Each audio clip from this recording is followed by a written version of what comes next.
Welcome to the Victory Multisport podcast. This is Coach Sarge, and I'm with Coach Scott. Hey there. And we have a very special guest today, Dave Capitano, team member of Victory Multisport. How you doing, Dave? I'm doing well, guys. Thanks for being here. It's great. Thanks for coming on the podcast.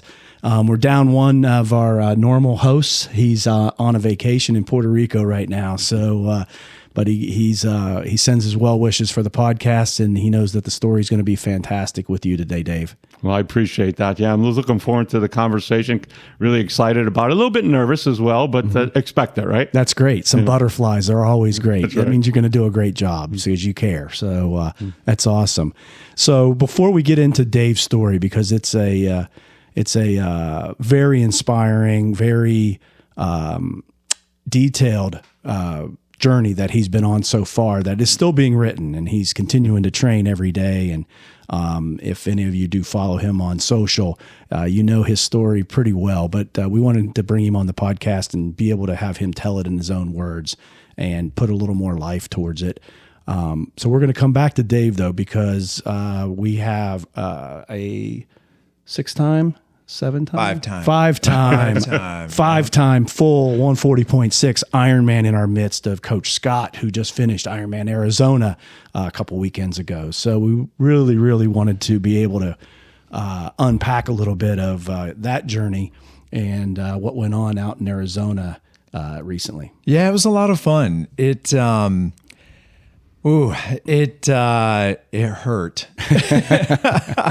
It's been a few years since I've done a full, and I knew what was in store, but boy, out on the course, I was reminded a couple times of just the feeling of late stage in the race and that kind of stuff. But it was awesome. I had a really good time. Yeah, and I got to tell you, it was really nice. Boy, it definitely, and I was talking with Kenny a little bit about this, it feels a little odd training for a full, what would be to us kind of late in the season. Mm-hmm. And definitely I'm introverted, so I'm very comfortable being alone, but I definitely felt really alone at some points in the training. Just long sessions, getting darker earlier, having to kind of fight a little bit of those mental demons. Right. Nobody else really locally doing the race. We had two other athletes do it with you, but they were both from Arizona. So you're not getting any real meetups to do your century rides or your long runs, And I got to tell you, I was even on the plane ride out, I was by myself. I went out a day ahead of Tracy and the girls, and man, my head was all over the place. Like I can remember Sarge and I had a conversation right on the heels of Finland, and I was like, man, I might take a shot at going sub 11. Like I was all hell bent.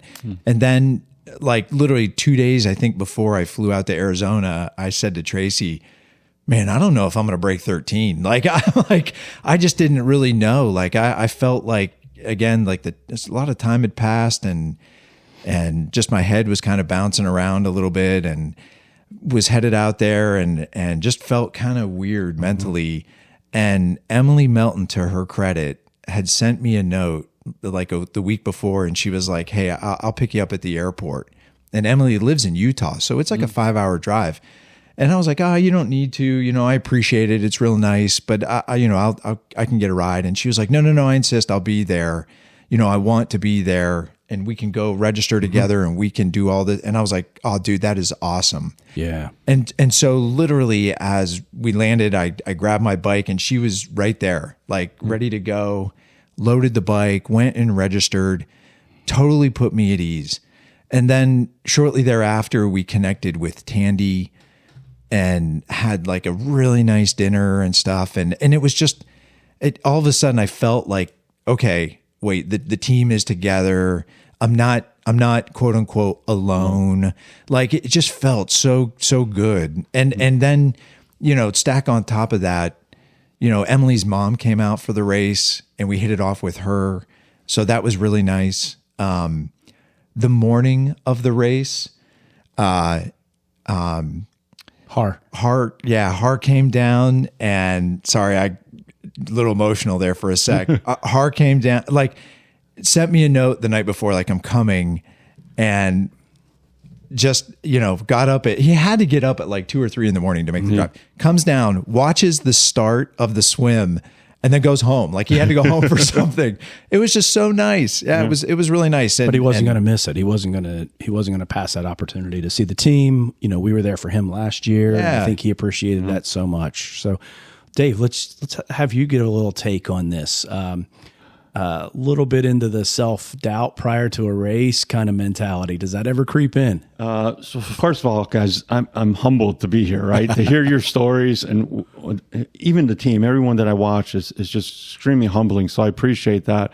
The self-doubt is a big part of it. It's definitely a big part of it. I'm always been a very, I'll call it a realistic type of guy. So putting out fires has been my career. So I spent over 30 years in the professional career and given jobs to put out fires. So when I see a situation, I don't look for blame. I don't look for cause. I just say, how do we fix this? Right. So my mind just goes right to how do we fix it? These triathlons, though, they have pushed me to the limit with regards to self-doubt and trying to figure out turning that mindset on how to fix things. Yeah. It's definitely something. I figured you had some good thoughts there.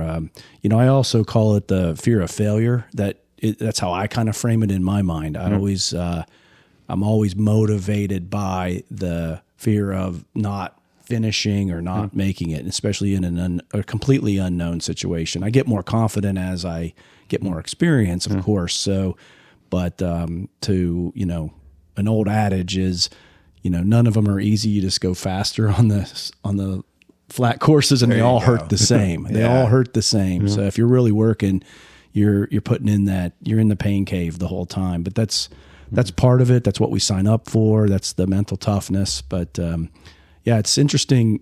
Someone sitting here with Scott, 5-time full distance completions, dozen plus probably halves, and many marathons, Boston and so forth. And you're on the plane and you're like, I don't know if I'm going to make it. Yeah. It does happen. And you have to be able to have that conversation in your head, and then others coming around you does improve that situation tremendously. It was interesting too, and I'll just make a few more comments here, and then we'll transition to a couple other things. But so Tracy and the girls have been there for all my races, and I always appreciate that. And they're super supportive, and they help me like carry bags and get organized and keep the nerves at bay and all that stuff. But I had made that comment about like, look, I don't know how this race is going to unfold. I really don't know. So it could go a couple different ways. Just be ready. And normally when they're on the course, it's a lot of like rah and like yay and and high fives and all that stuff. Sunshine and lollipops. Yeah. But it was interesting because I made the comment. I'm like, all right, look, if I'm feeling all right, I'm gonna go. Like, and if I'm not, then I'm not. Like, I kind of reconciled that because I thought, this might be my last full. So if it gets to the point where like the wheels are really coming off, I think I'm just gonna lay back and enjoy it. And if I'm feeling good, I'm gonna throw down. And so the swim happened, and I had my best swim ever in a full, and I was super stoked. And really, I give credit to Kenny because he showed me a couple drills a few months ago, and literally just a handful. Yeah. And then he made a comment about think of like swimming like you're running, maybe try and approach it that way. And so I religiously did those same drills again and again and again, and then also mixed in a little bit of speed work. I didn't do a lot, but enough where I hurt. And I actually noticed it first in Finland. I was like, oh, okay, wow. Like I was a couple minutes faster than what I thought. So maybe I'm onto something. And then it did translate right over to the full. And so for those out there who are uncomfortable with swimming, because I definitely am, I found that if I just gravitated towards a couple of things, did them repeatedly, it did pay dividends. So I was very, very pleased with that. So I came out of the water and I was like, wow, I feel really good. And my time is the fastest I've ever been. Let's see what happens on the bike. And I personally love the bike. So I was stoked. And I got out on the bike, and it's 3 37.5-mile loops around. You shoot out of Tempe and you go out into the desert and then come back. The first two were fantastic. Like, you know, wasn't overly hot, wasn't very windy, just got down an arrow and just hammered. The third one was super tough. The temperature jacked up into the 80s. The winds kicked up to about a 20 mile per hour sustained wind. And so on the way out of Tempe, it felt fine. And I was cycling alongside another athlete, and he looked at me and he said, "We're going to pay for this." Yeah, that's Ironman effing back at you. Oh, yeah. Right? Ironman creeped up on you and punched you right in the mouth. Turned around, started back in. And at one point, I was up out of the saddle, pedaling as hard as I could. And I looked down and my speed was 16 and a half miles per hour. And I'm like, oh my God, I still have another, I think at that point it was 15 miles to get back. And this is really draining me. And I could feel sweat coming off my hands and coming off my nose.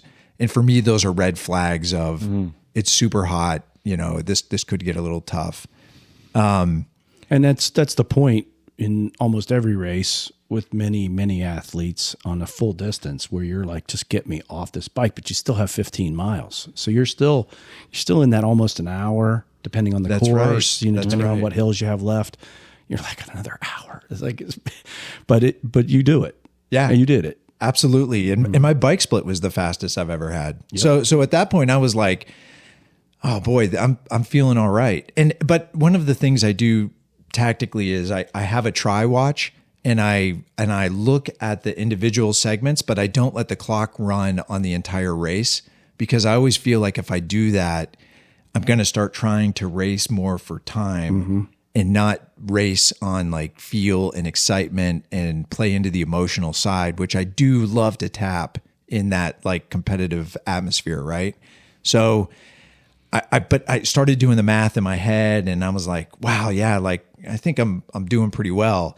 And so as I went past Trey and the girls, they were cheering it. And I think I said, stop cheering. I was like, all right, I need to know, like, what splits do I need? Right. Like, what is my total time that has elapsed? And then I need to know, like, what splits do I need to maintain to hit some certain time? And I'm like passing them, like saying all of this. And to their credit, like they totally pivoted. And so then as I started the run, as I would go by, they would just like rattle off facts. Like, hey, you're at this time. And they actually did like a division of labor, which was fantastic. So Brooke was like, hey, your total elapsed time is this. And Trey was like, your pace is this. And there you go. And Laney was like, hey, look, you're looking good here. Or, you're showing some salt on your jersey or, like some visual cues. And it was awesome. They like became my pit crew. And it was so cool because just from an athlete perspective to have them be now a part of, like not just the cheering side of it, which traditionally they have done a fantastic job. Now all of a sudden they're contributing, and that felt great, and it really paid off when I hit like mile 17 in the run, which I knew was probably going to be a problem because I hadn't been running as much. So I thought, if there's a risk on this one, I could fade late. And I got to about mile 17 and just coincidentally, it was the part where I had to walk a mile. I was getting really dizzy. The heat had beaten me down. The sun hadn't set yet. And the winds were still kicking up. And I just felt like, man, I've got to take inventory for a minute. Right. So I walked, and during that mile, I happened to see them. And I think it was a comment that Tracy made, and she just looked at me and was something like, "You're fine," and I was like, "Yeah, you're right, I'm fine." And then slowly, I actually at that point had ditched my nutrition plan. I took my gels out of my tri jersey and I just threw them in the trash. I was like, if I put another gel in my body, it doesn't feel right. So I was like, I've got to think here on the fly. And so then after that mile 17, I drank a Red Bull. Oh, and I was like, I typically don't do that. I will do that like maybe in the last couple miles, but I was like, man, I need a jolt here. I need some caffeine or something in me. Yeah. Like, well, caffeine strategies are, part of Ironman, for people that can handle them, right? You can't just give it to everybody, but But I think you just paid for Ironman's sponsorship of Red Bull. I think they've been sponsoring Red Bull. Red Bull has been sponsoring Ironman for, the last several years for sure. It's in every athlete guide. It's actually on the course, which is where you picked it up. Yeah. So outstanding. And outstanding. Then I just started walk jogging. So there were light posts. The sun started to go down, so the temperature started to drop a little. That felt good. There were light posts like every 20 meters. And I was like, okay, I'm going to walk one, jog one, walk one, jog one. Did that for mile 18. 19, I'm like, okay, I'm going to run 2, walk 1. Yep. Did that. Mile 20, then I slowly started to jog again. 21, I started to jog. 22, I was like, okay, I'm back. And then the last couple, I felt great. Like I was just flying. And yeah, absolutely. It felt really good. And I got to be honest too, and I know we talk a lot about results and performance and stuff like that. And I know in the big picture, there are benefits to this sport. And it's the process by which we approach our training and lifestyle and all that stuff that really pays off. But for my personal wiring, man, You're too competitive I'm a for just results that. guy, right? I nobody will remember, but I will, damn it. And for me, I was just telling a friend recently, they were like, how, if you had to summarize your race, how would you summarize it? And I was like, I'm an old man and I still threw down, and that feels pretty damn good. Yeah, absolutely, Scott. What was your time, just for the listeners? I was like 11:38. Outstanding. I think. Yeah. That's outstanding. Yeah. That's pretty damn good. So number 5.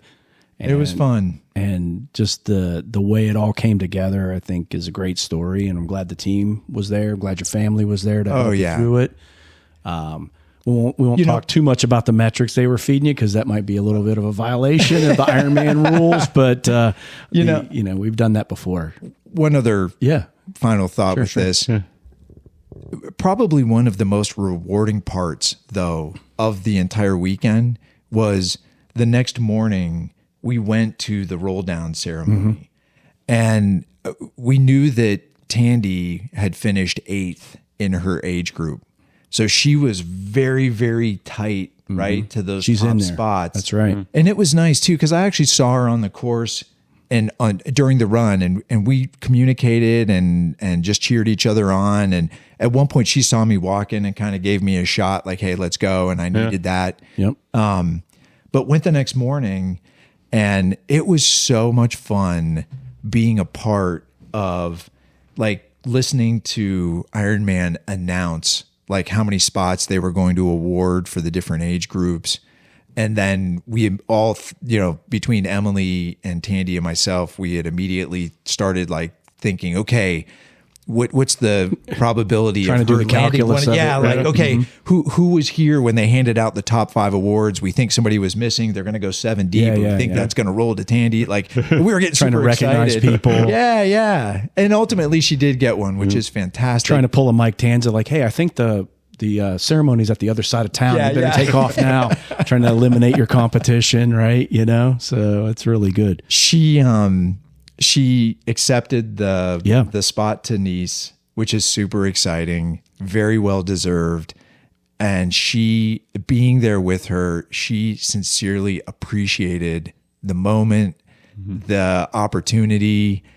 And we traded notes even thereafter. And I know that she was flying high and probably still is, and deservedly so. Oh, deservedly so. Absolutely. So Tandy Sherlock, another Victory athlete, trained for a year, actually came and spectated Kenny racing and the team, Sniper and those guys, Harley, last year with us, because she's from Arizona, from Prescott, and did a fantastic job, grind the bike, good runner. It certainly is her strength, and she did a great job, and now she's punched her ticket to go to Nice, France next year to compete in the Ironman 140.6 World Championship female race. So that's outstanding.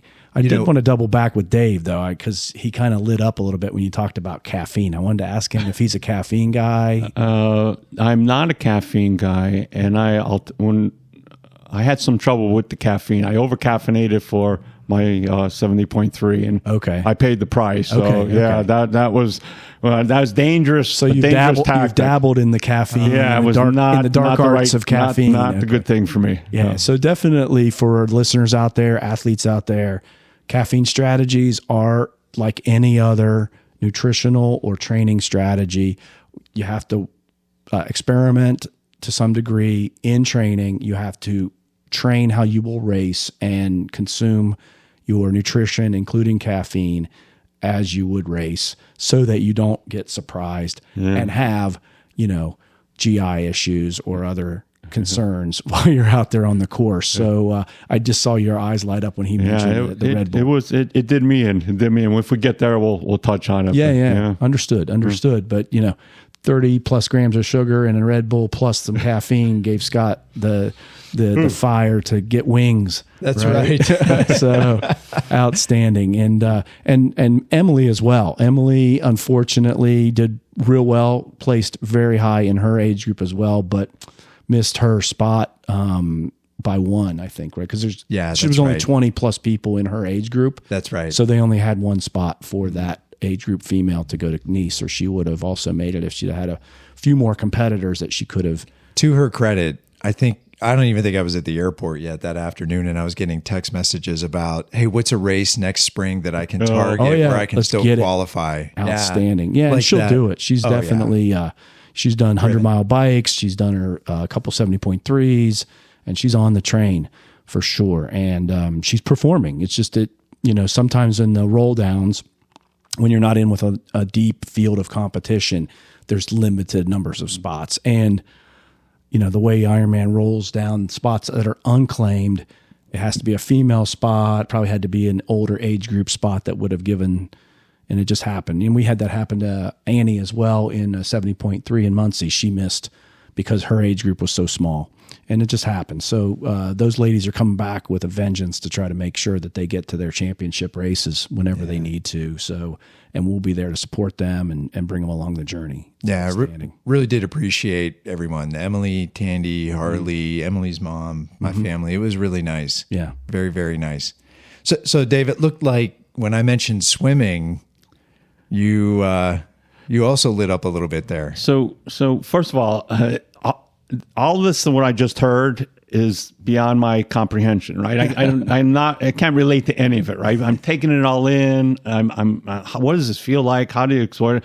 So part of the conversation is because I'm naive in all these areas, I also don't have the fear, right? Because I don't know what to be afraid of. Right. And that fear is a big thing. And Sarge, you mentioned that ability. I always say it's a freedom to fail, right? If we give ourselves that freedom to fail, we're in a good spot. Right. So, Scott, back to the swimming side. The swimming was definitely something that I was not aware that I was afraid of until I was aware that I was afraid of. Right. And it hit hard. It hit hard. So, but I'll go wherever you want to go with that. Yeah. So we've definitely followed you on social. So you've well documented some of the struggles that you've had with swimming, and I think it actually started at Moraine, or some of the open water training that you did, where you started to realize that this was going to be the dragon that you needed to slay in this 3-sport activity that we do, which is called triathlon: swim, bike, run. Bike, not really a big deal. Training hard, but not as fearful of that. Running, of course, that's most inherent to people. You learn how to run when you're a child, and whether it's good, bad, or indifferent on your style, people don't really ever normally fear running. They might fear the distance, but they don't fear actually just running a little bit. So the swim, though, so it started to manifest that this was going to be your challenge. It was going to be, it was something that I didn't experience. So just to back up a little bit, 2023, January, first week in January, I jump in the pool for the first time. And coach gives me a training program, and it says, do 6 laps. And I said, okay. I look at the pool. I said, how hard is it going to be to swim down 6 laps, right? And I don't even know how to freestyle. I'm breaststroking it, right? So what do I know? So I honestly, one lap down breaststroking, and I said, holy shit. I said, my heart is pumping. I said, this can't. I mean, something's wrong here. No way a coach would give me 6 laps knowing that I'm new to this. If something's wrong.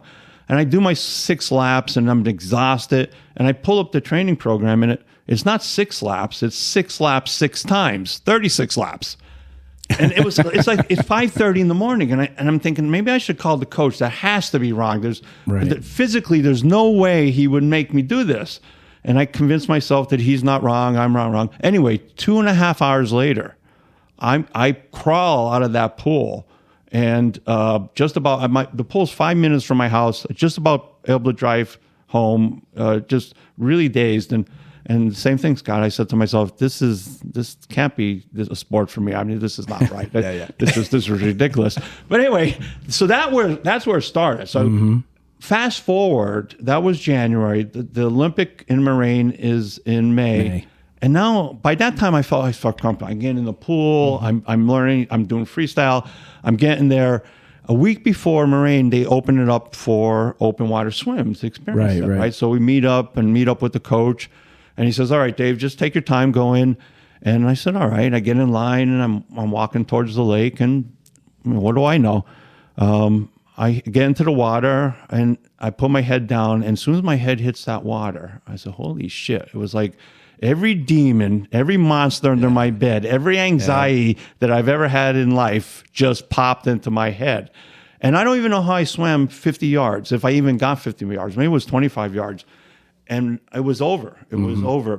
My heart was beating. My body froze. I just couldn't understand the coldness of the water. I couldn't understand the darkness of the water. Nothing was relatable at that point in time. My whole life was just, all I could think to myself is, I'm going to sink. I'm sinking. I'm sinking. And I'm floating like a damn inner tube, right? I'm in a full swimsuit. There's no way I couldn't sink if I wanted to, right? And I see the safety guy in the boat, and I just start waving to him, and I'm begging him. I'm begging. I'm praying to God, please come, get to me. He pulls me into shore, and it was over. I just sat there, thinking to myself, I got 4 days.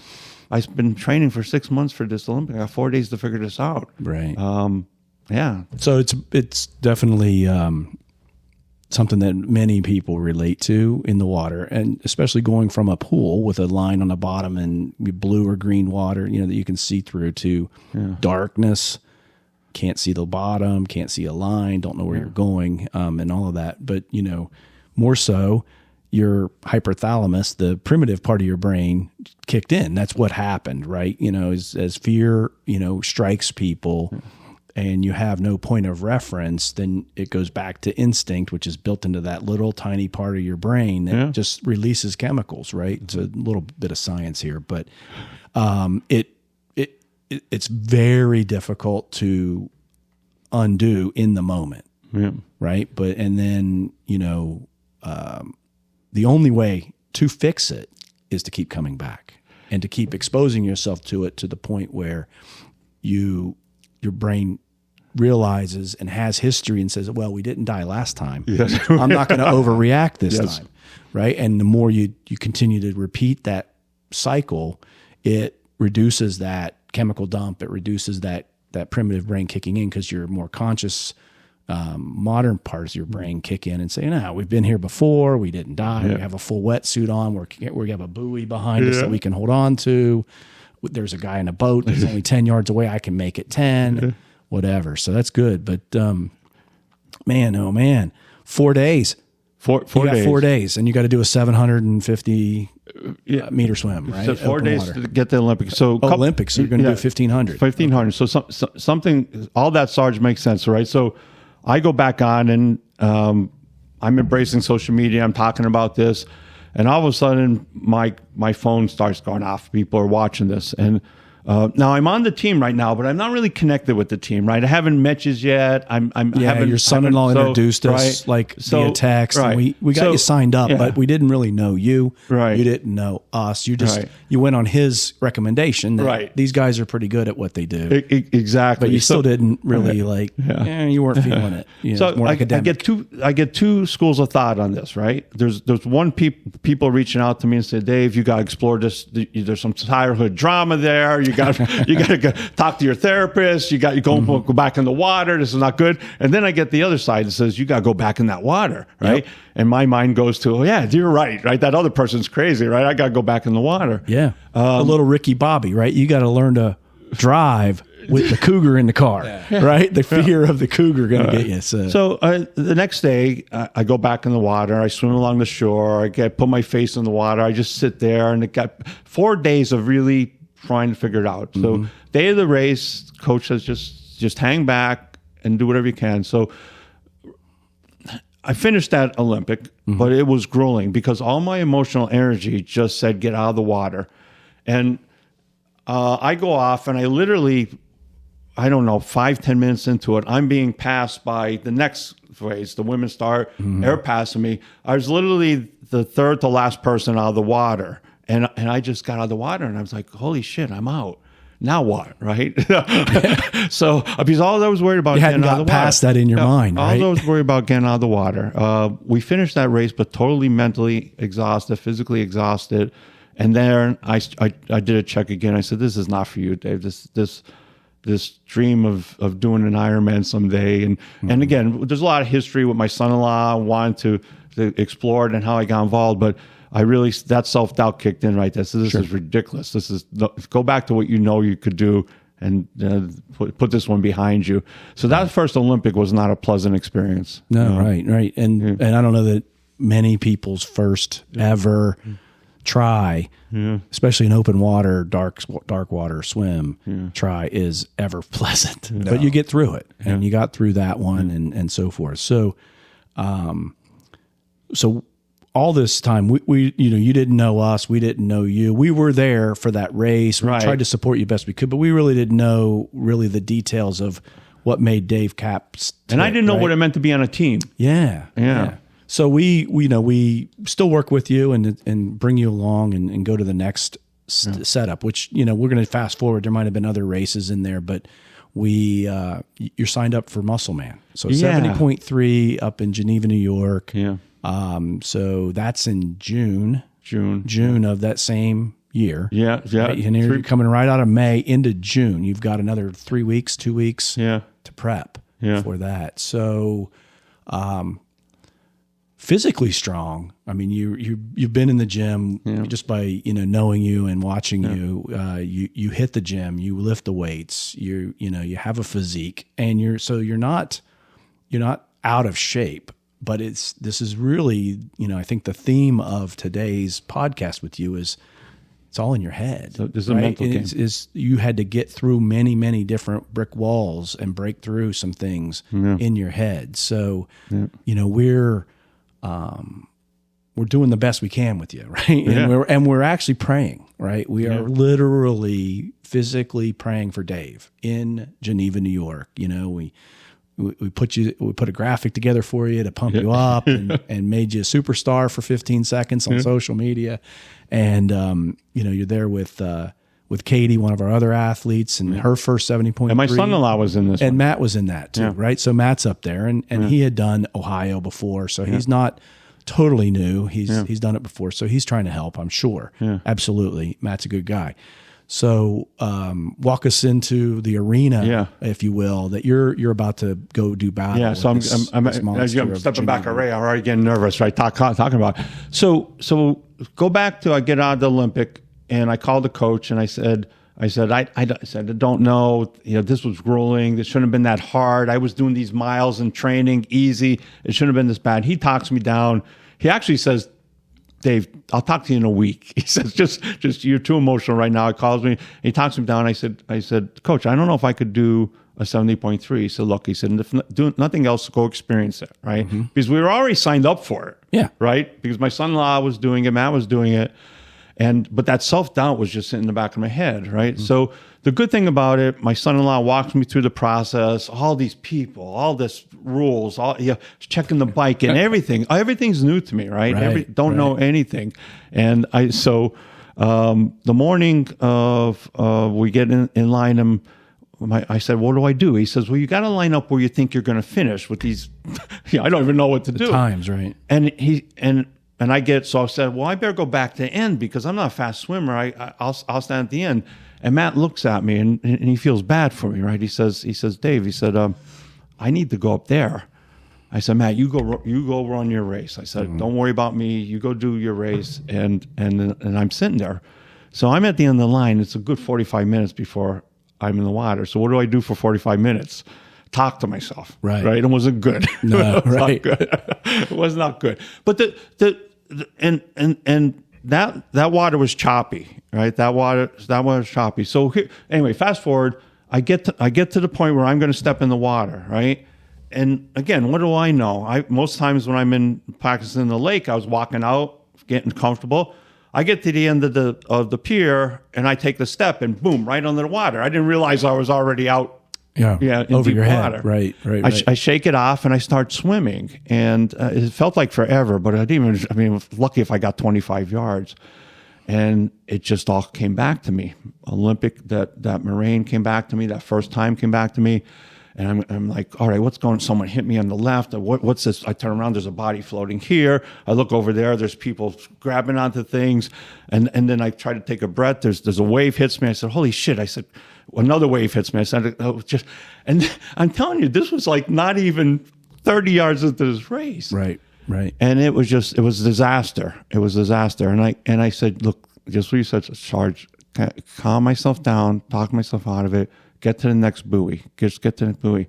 I took every effort. I swam another 100 yards, calm myself down again. I probably got out by 500 yards, and I get to one of those platforms, and I stop again. And again, my heart is racing. And I get there, and there's this young kid hanging on for dear life. He must have been 18, 19 years old. And completely, his face is white, his goggles are off. And I looked at him. I said, "Holy shit! This kid's worse than I am, right?" and my first instinct was I said, "Are you right?" He nodded his head. He even couldn't talk. I said, "Look," I said, "we could do this." I said, "Let's just take our time, and we'll get to the next buoy." And he nodded again, and he took off. And I started to follow him. And I got to the next buoy, and I lost track of him after a while. And then a young kid on a boat came by. He said, "You okay?" I said, "I am." I said, "Watch this young gentleman in front of me." I said, I think he's worse than I am. I said, "But stay close to both of us." Don't go too far. Don't go too far away. Don't go too far. I said, "Stay close to both of us." Yeah. So by the time I calmed myself down, I didn't even make the loop yet. Yeah. Right. And I did get calmed down eventually. I know I'm going through the whole process here, but I think it's important. It's important for the listeners. I start to feel good. I start to figure out how to deal with the waves. Anyway, I get about 500 yards and while I'm doing this, I can't hear. I wear the hearing aids, so I can't hear anybody. But I can see a guy in a boat holding a marker, like 5 minutes or something like that. Okay. And I said, I didn't even make the turn yet. I said, just don't worry about that shit. Just do what you have to do. Because I don't know what's going to happen. I figure I'm going to swim and maybe they won't let me finish. I don't know. Right. Maybe they will, and they don't. I don't know what's going on. But anyway, I get about 500 yards, and all of a sudden, the safety boat cuts me off, and he really, and I have to stop because he cuts me off, and he goes like this, "You're done." Yeah. And I pointed, and I said, just let me swim in. I said, I understand I'm done. Just let me swim in, just for my own mental. Yeah. And he goes, "No, you're done." And I went to ask him a second time, and by the time I asked him, two guys grabbed me, throw me in the boat. Yeah. Literally. Throw me in the boat. I shake it off. I sit up in the boat, and there's that young kid sitting there in the boat with me. Yeah. And that was it. Yeah. It was over. Yeah. So you get pulled from the water in Muscle Man, and we're seeing this on the tracker to some degree, right? We're guessing what is happening. We're not getting updates. You're not coming out of the water, and so we don't know what to do. We're not at the race with you. We couldn't make that one. The first thing I see is a video from you, right? You just took your phone out when you got back to your bags and you got your stuff, and you had a message. You had a message for yourself, but you had a message for people that are your followers or teammates that were tracking you, even though still you don't feel like you're really on this team. You're part of victory. Yeah. You're signed up, but are you really leaning in? And so, but talk through with those. And those of you that want to see the video, I'm sure it's on your feed in Instagram. And so talk through what was, now you're out of the boat, you get stripped down, they take your chip away from you. You have to go pick up your bike, which never got used, all your bags, and now and then in Muscle Man, you have to walk like 1.5 miles to your car, right? It's like a long way to the parking lot where your vehicle likely is. And so you're on the selfie video here now, doing this vlog. So I mentioned earlier that my mind automatically goes to analyzing, fixing. Right. So I really like to say that I was disappointed. I think that's the natural thing to say. Sure. But I wasn't disappointed. I never felt disappointed. I felt like it just went to, okay, what happened? Why? Analyze. And then my natural instinct went to talk it out, right? Mm-hmm. So I said, all right, well, I'll talk it out to the phone, right? Right. So I did that. And I just said, look, I'm making this video early, which means this. And now I need to reassess. Was it a physical thing? Was it an emotional thing? What went wrong? And what are the steps that we need now to take to improve it? And I was just honest with the conversation. So it wasn't a sense of disappointment. It was a sense of reality. All right, we have a situation in front of us. I definitely was not emotionally ready, right? I knew that. Mm-hmm. And it probably wasn't physically ready either, right? So how do I correct those things? And by the end of that night, I talked to the coach again, and the first level of correction was, I said, look, I swam and I got comfortable with open water. Why did I panic? He said, well, it's just all the people. It's all the motion. I said, well, I can't replicate that. I said, all I could do is get more races. So that night I signed up for the next Olympic in August. Yeah, August. I said, all right, if I got to get exposed to people, I get exposed to people. Mm-hmm. And so I went right to there. But the magic happened, Sarge, at that point is people start reaching out to me and saying, wow, we appreciate the honesty. Wow, I was in the same situation. Or teammates, right? Yeah.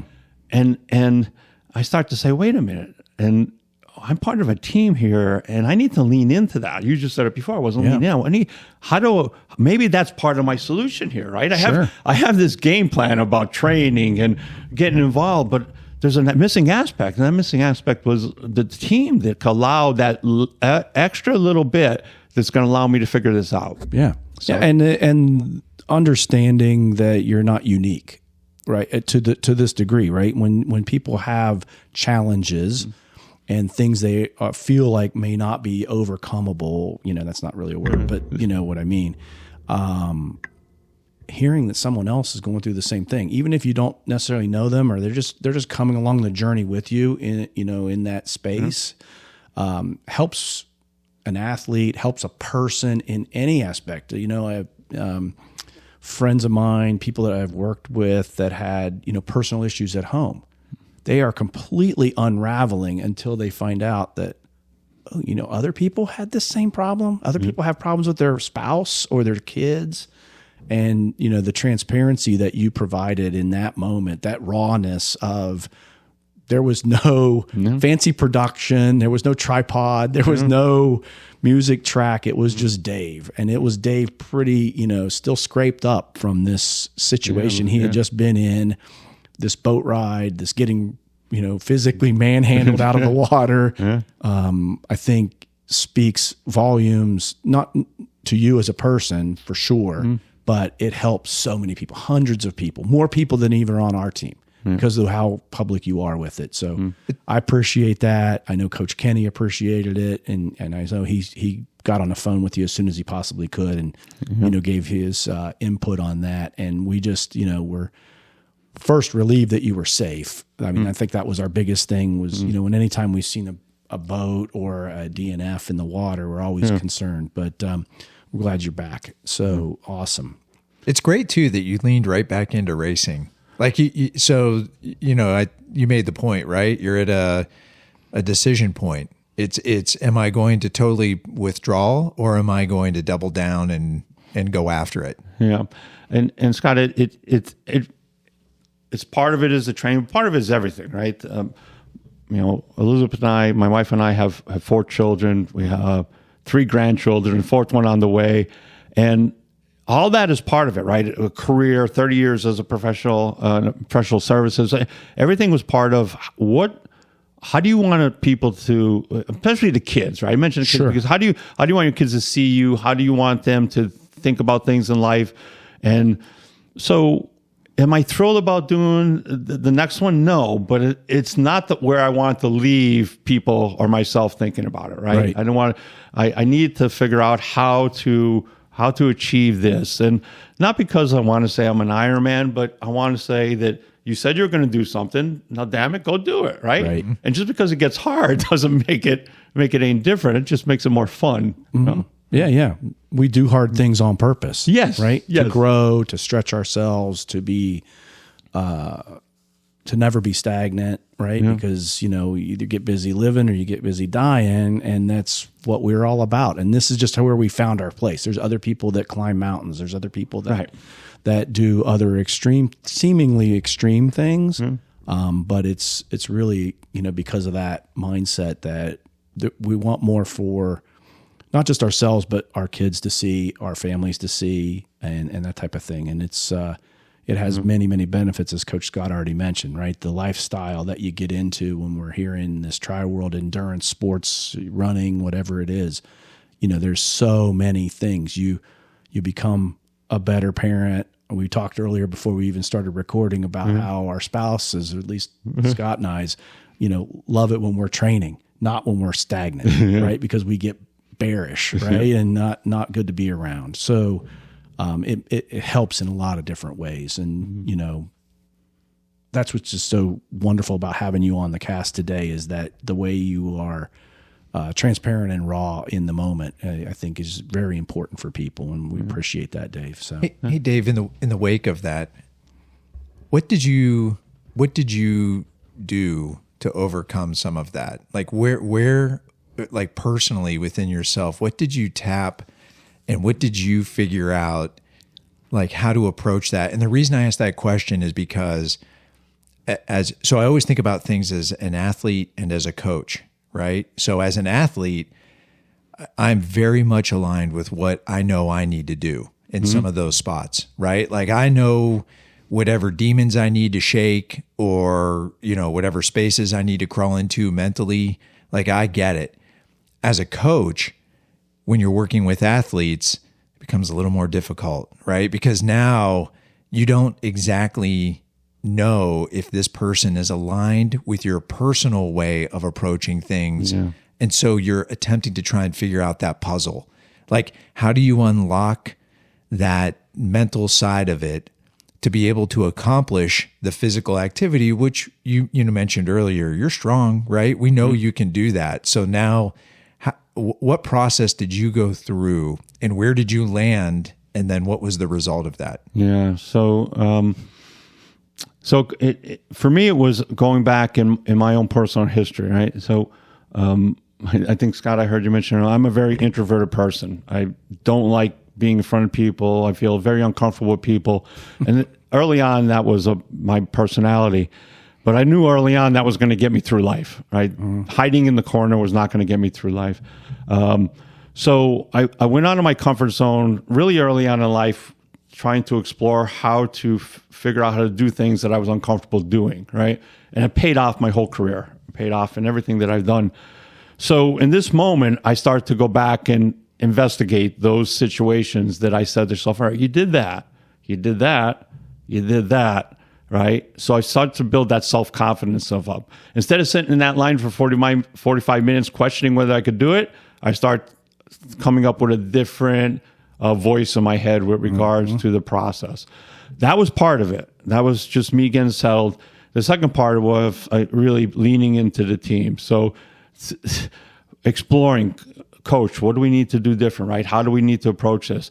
But I'll tell you that don't underestimate this part of it. When I start feeling part of the team, the pressure started. Okay. Right? So now it's like, holy shit, I was in my little cubby hole over here, a little introverted person doing my thing. No one was watching. If I failed, no one gave a shit, right? Right. Now I got the coaches cheering me on. I got other team members. I said, shit, Dave, you got to perform now, right? Yeah. So that part of me kicked You in. got Hogg putting your name on his swim cap It's shit, before you went back and did Thanks, your... Chris. That's a lot of shit pressure right there, right? So I'm like thinking to myself, holy shit, you can't back down now, right? So that other part kicked in. That part of me just says, all right, you got to do this, right? Because now you got out on the radar and people are watching. So that was a big part of it. Well, Wow. your leadership stepped in. You're like, oh, now I'm in the front. Now I got to lead. People are following me. Yeah. They're going down the same path I'm going down. Chris is a great example. Pretty much following along with the anxiety, the water, the face down, the dark water. All these things were all his dragons as well. So he really appreciated that rawness and that your coaching that you gave him just by telling your story, to the point where he put your name on his cap in June or July before you ever did that second moraine. And you're like, I haven't even solved this yet, and people are putting my name on their cap. And he gets out of the water and says, holy shit, man, now I got to perform. I said, this guy's he driving did. me, right? He thinks I'm driving him. He's driving me. I have a photo of him coming out of the water pointing to your name on his cap because that's what got him through his Ohio. Yeah. So outstanding. So that's great. I mean, it certainly leads to the character of how you have been as successful as you have been in your life, with all those things, because you're doing that self improvement process all the time. And even if you're taking on really hard tasks, really hard projects at work, really hard family challenges, really hard, in this case, self-imposed, self-inflicted sports, sporting events. So outstanding. That's really, really good. So where we go next? So we go to Moraine. So we go back. We get exposure to Moraine, which is the Olympic again in August, and the coach says, "Look," he says, "Dave." And so,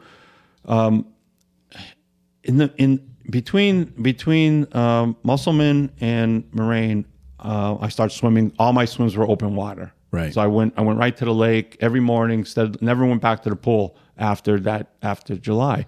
I just opened water, and I got really comfortable in being in the lake, to the point where I was enjoying this. Like I'm watching the sun come up on the water. I'm there early morning. There's a couple fishing boats, a crane over here, right? This is like my peaceful time, and I'm swimming for hours. And the only reason I'm getting out is I got to go to work, right? And I can stay here all day. I got really comfortable in the water, right? Really felt comfortable.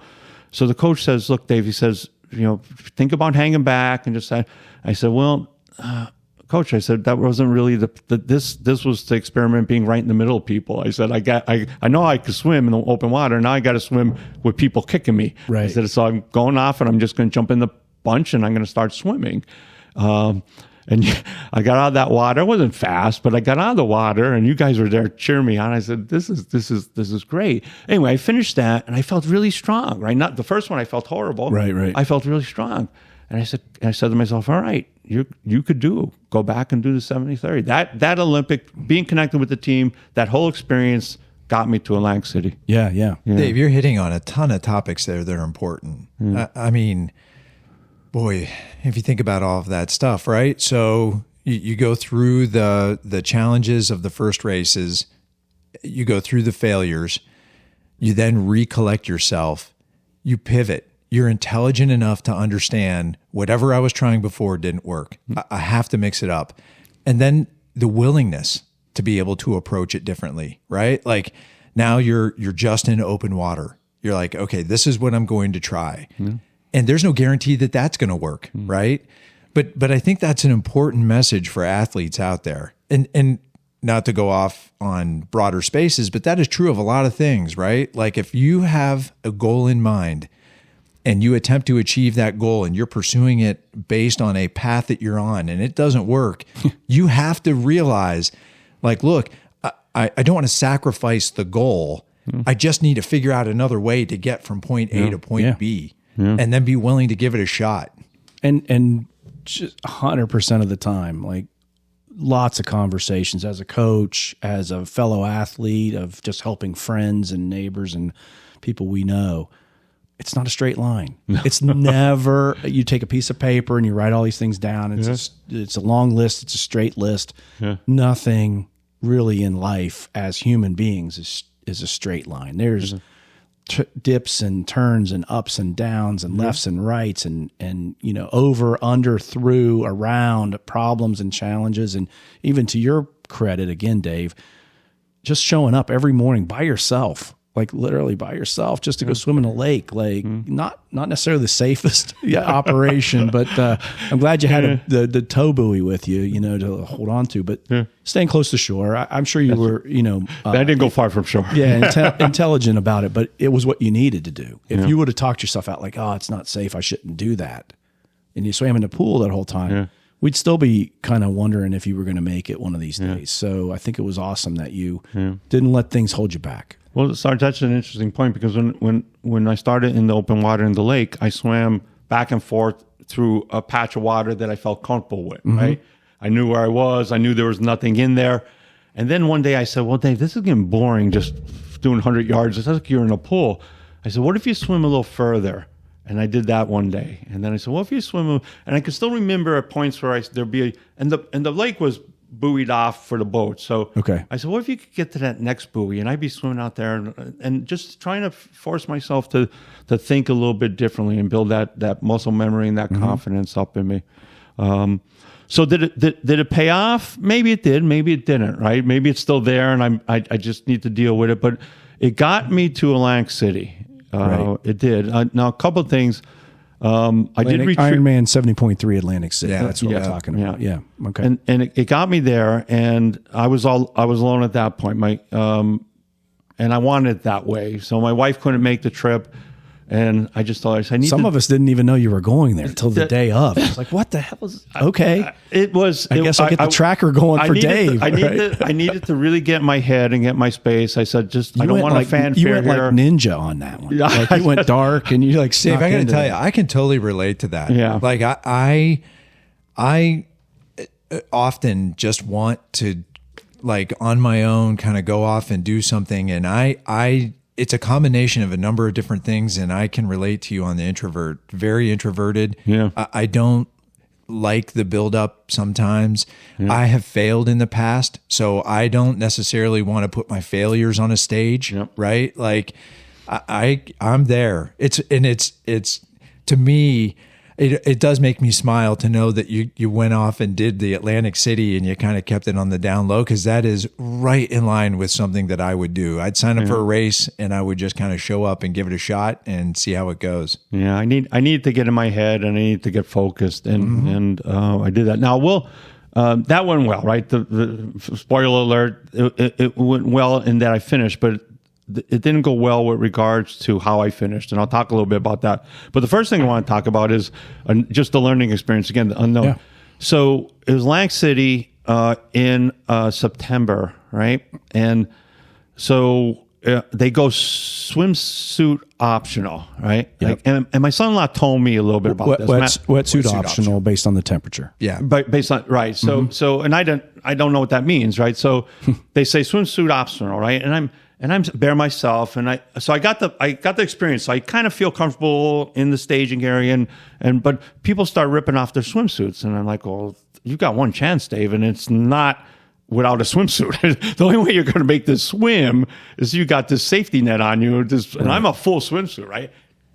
It's full swimsuit, full sleeve, full sleeve, legs, right? Full swimsuit, and then they put us all to the back of the line, right? So now I'm getting nervous because all this is not what I know to do.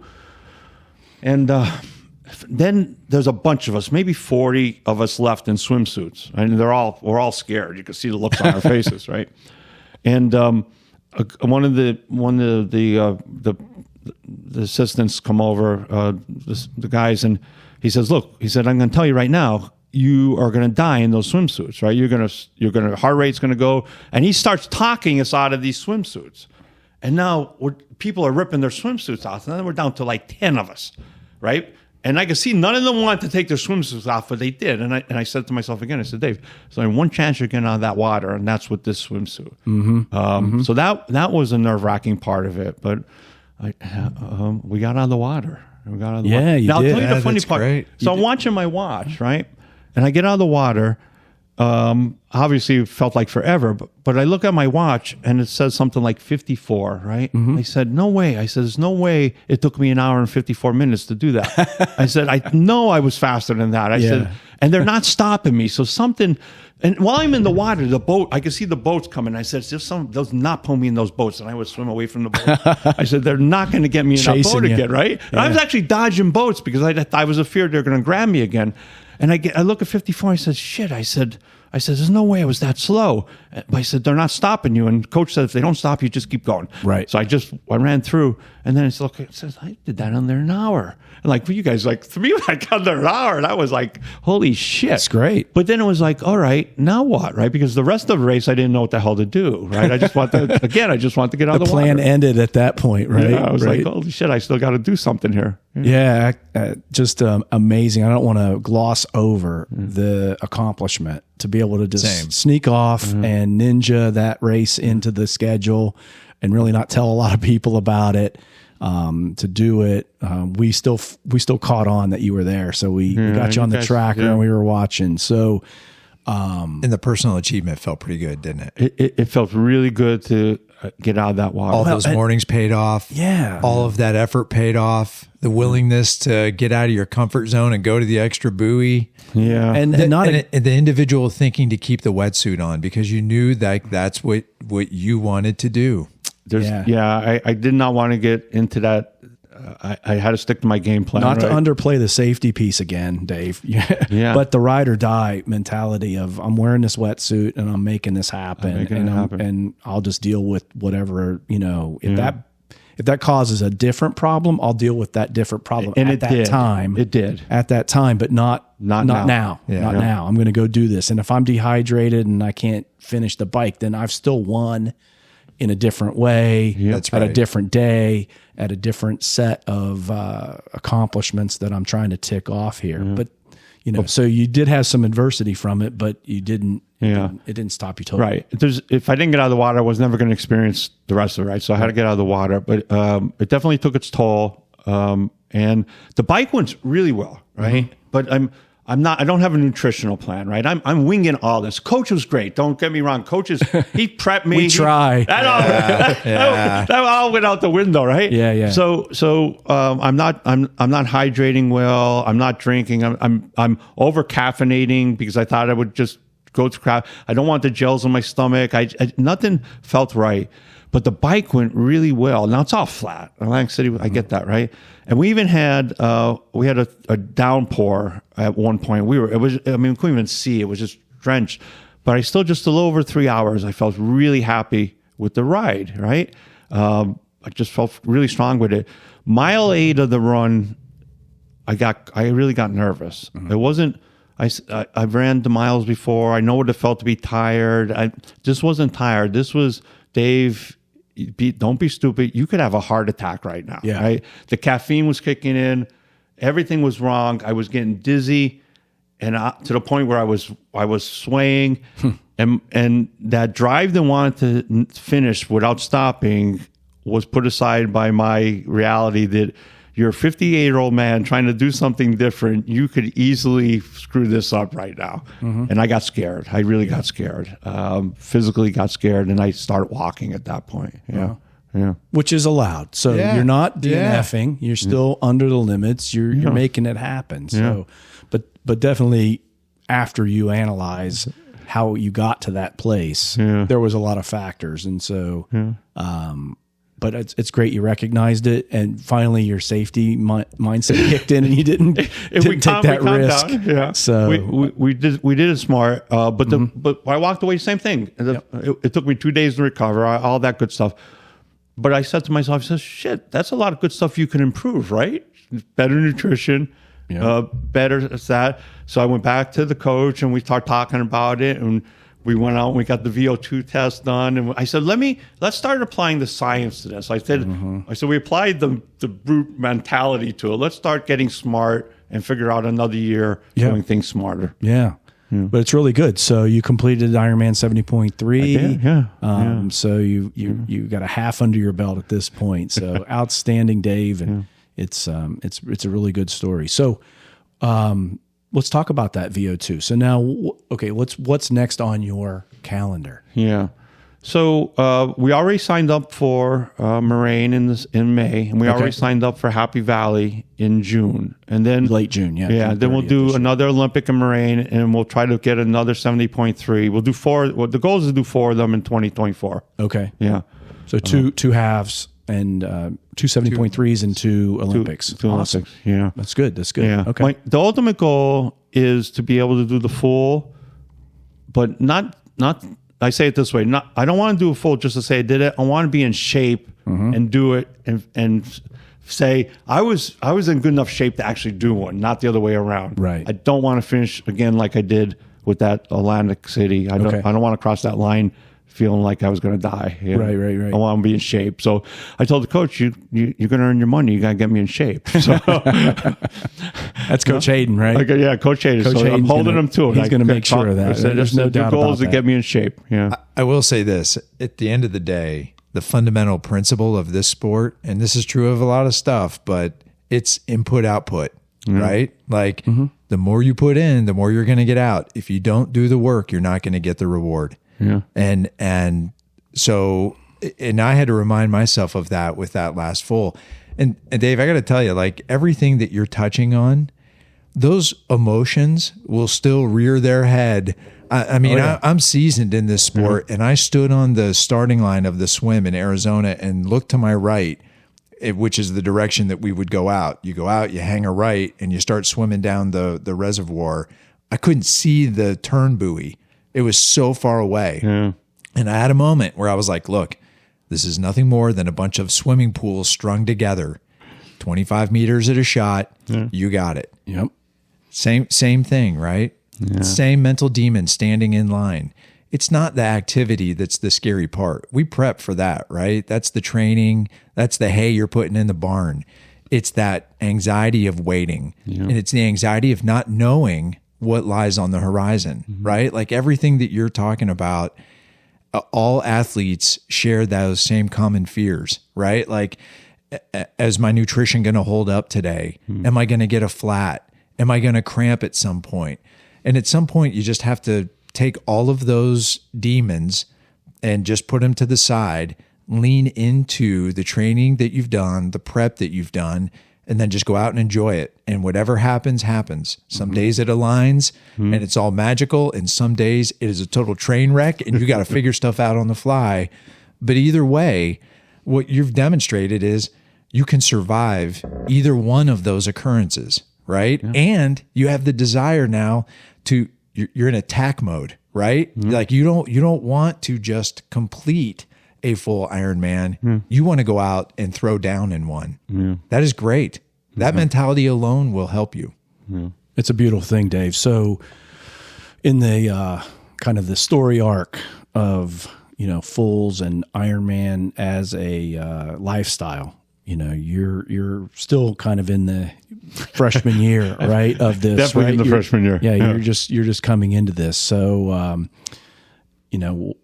for the listeners out there, what will ultimately happen is as you continue to race, even in these smaller halves and these Olympic races, you will gain experience. Yeah. You'll gain experience with adversity. You'll gain experience with, changing a flat tire at one point. You're going to gain experience, and it may not be at the race, but it could be even in training, changing a flat tire, right? So all of that is cumulative. All that's additive to the entire picture that you're painting here. And then what happens is confidence starts to come with those, like, oh shit, I've changed a tire before, or I've had to do it in the rain, or I've had to ride in the rain, or I've had to swim in the rain. I've had to get, all these different things that could happen. So not only now are you in this, I'm going to train in a way to be competitive with myself or in my age group. That's fair enough. You are then building that confidence and those experiential things, and even the knowledge base of hanging out with the team, coming to race camp, maybe this year and training with people that have done many more races than you, because we share tidbits of now you have multiple ways to finish today instead of just the one that you came up with, right, from your AC. Right, you basically didn't even have a way to finish that one. You did it, but you were really just trying to finish that swim. But then you go to a race in 2024, and you're going to be like, well, if it's hot, I'm going to do it this way. If it's cold, I'm going to do it that way. If it's adverse in any different way, weather-wise or mechanical-wise or physical-wise, you may even have contingencies for if I have a GI issue, I will do it this way. So all of that comes from the experience of building and building and building and racing and racing and racing and training and training and training. So it's a great opportunity for you. It's so good to see that. So, so you did the VO2 Max with Coach Nelly. I did. And Victory Performance testing. So what was that experience like? We've never really talked about that on the podcast. I think some listeners are probably pretty interested in it. Yeah. So again, it goes back to how do I get smarter, right? How do I start using my head a little bit more than just my body? And so we talked a little bit about that. We talked about getting nutritionists involved and we did all those things, right? I'm all in. So let's figure out how to do it. So that was interesting. And the science behind it was amazing. And the coach he was talking way over my head. You got to bring it down here for me so I can understand all this stuff. Right. But his knowledge was amazing, and the science behind it was unbelievable. And so the experience itself was taxing, and that's okay. But then he said, "All right, here's what we got to do. Here's how we do." And he explained it all to me. We walked through it, outstanding at the explanation process. But I only could grasp onto little pieces of it. So, but bottom line, where I'm at right now is I'm doing things, and I work with Coach Hayden, and I said, do you understand all this stuff that Jeff told you? He said, yeah. I said, all right, tell me how it translates so I can understand it. And when I get up in the morning to run, what do I need to do? Right. And so he's very scriptive on this zone, this heart rate. And I'm watching all that, and I'm thinking, all right, I'm getting smarter, right? Yeah. Because I need to get smarter. You're not going to grind through this. You got to be smarter. Oh yeah. So that's the part that I love about it, right? Yeah, it's great. Yeah. So getting Coach Nelly to perform the test on you and get that data output, get that data over to Coach Hayden, who as his day job dictates, he fully understands how to utilize that data to help develop your plan. So it's definitely something that is adding another layer to your ability to understand the plans that the coaches are trying to deliver for you, but also understand the what I kind of call the WIFM, what's in it for me on this workout, right? And I know that one of the other coaches, Matty Moe, talks about being competitive within the workout. But that competitiveness of the workout could be, this really needs to be a zone 2 workout for 2.5 hours at zone 2, because that's going to deliver X, Y, and Z on the other end of that type of workout, versus I'm going to go as hard as I can and probably crash at 2 instead of 2.5 and not make it through. And I'm going to call it good because I worked hard, but hard might not be the actual task of the day to get to that full Ironman someday. So I think it's really cool that you've been able to embrace this and lean in and bring that along. So, and we're so thankful for Matt for introducing you to us and being on this journey with you, and praying for you and hoping for you and coaching you up, and even if it's just to talk you down or talk you up at any point in time. Yeah. Well, Matt's a blessing and a curse. So if he it's great, but if he plans to do a full Ironman before I'm ready, it's going to be a problem for me, because I'm going to end up going to that race, and I'm going to have to register. So I'm kind of hoping he waits until I'm ready. Yeah. Well, Dave, real Coach quick. Scott here can maybe help with that area. Right? That's his personal coach. Temper him a little bit. Temper him, right? So I'm just kind of curious. You mentioned earlier, 58 years old. Yeah. You're a self-identified freshman in this sport. Yeah. What did you do before this in terms of like activities and physical fitness and that kind of stuff? and then I understand the introduction to the sport from Matt. Yeah. And we've talked obviously at length about just your first race season and how that went. Yeah. So sort of, I'm curious, what'd you do before and what keeps you now coming back? Yeah. So I appreciate that questions. So I was always into fitness, but not competitive wise team sport. I played high school football sports, but I was never a team person. I was always that individual. I spent a lot of time in the weight room. I always had dreams of competitive bodybuilding, but I was never a big guy, 170 pounds. I wasn't genetically gifted. But I started competing as a bodybuilder when I was 19 years old, and I got up on stage. And one thing is, because back to that introverted, I couldn't talk in front of people. But I said, if you convince yourself to get up on stage half dressed in front of people, you could probably teach yourself to talk at some point in front of those people. So it was, even at that young age, I had that mentality. But anyway, I competed in bodybuilding. I did my last show when I was 55. I got my pro card when I was 45. And so I made a really good, I competed in dozens of shows.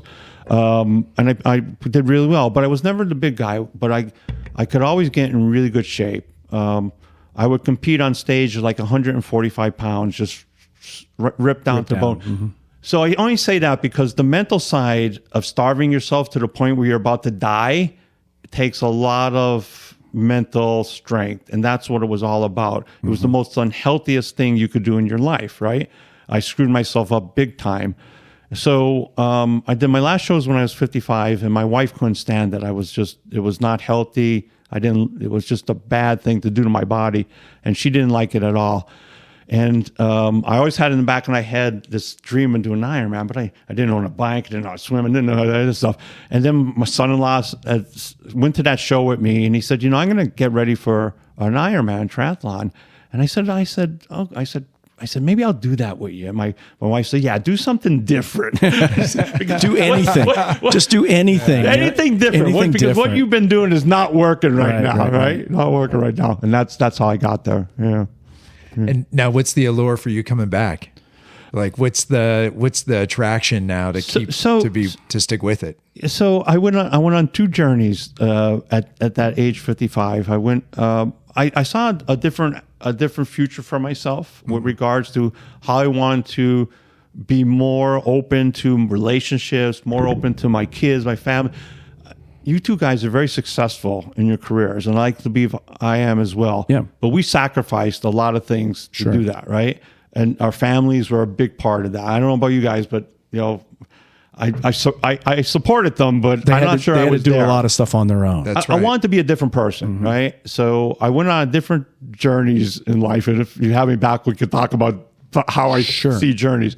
One was my tattoo journey, right? So I went on a tattoo journey, and I went on a journey of you're going to be able to perform versus not just look good, but actually be able to move. Right. You're going to be able to get up and down stairs and run with your grandkids. That's right. And not just look good in an after shot. So I talk about that in terms of being able to take the ball from the 2-yard line into the end zone, right? You want to be durable enough that you're not the glass man at the end of that long drive towards the end zone, and you can take the ball into the end zone. So I've mentioned that on the cast before, trying to make Kona when it's the 70 to 75 or the 75 to 79 age group, be durable.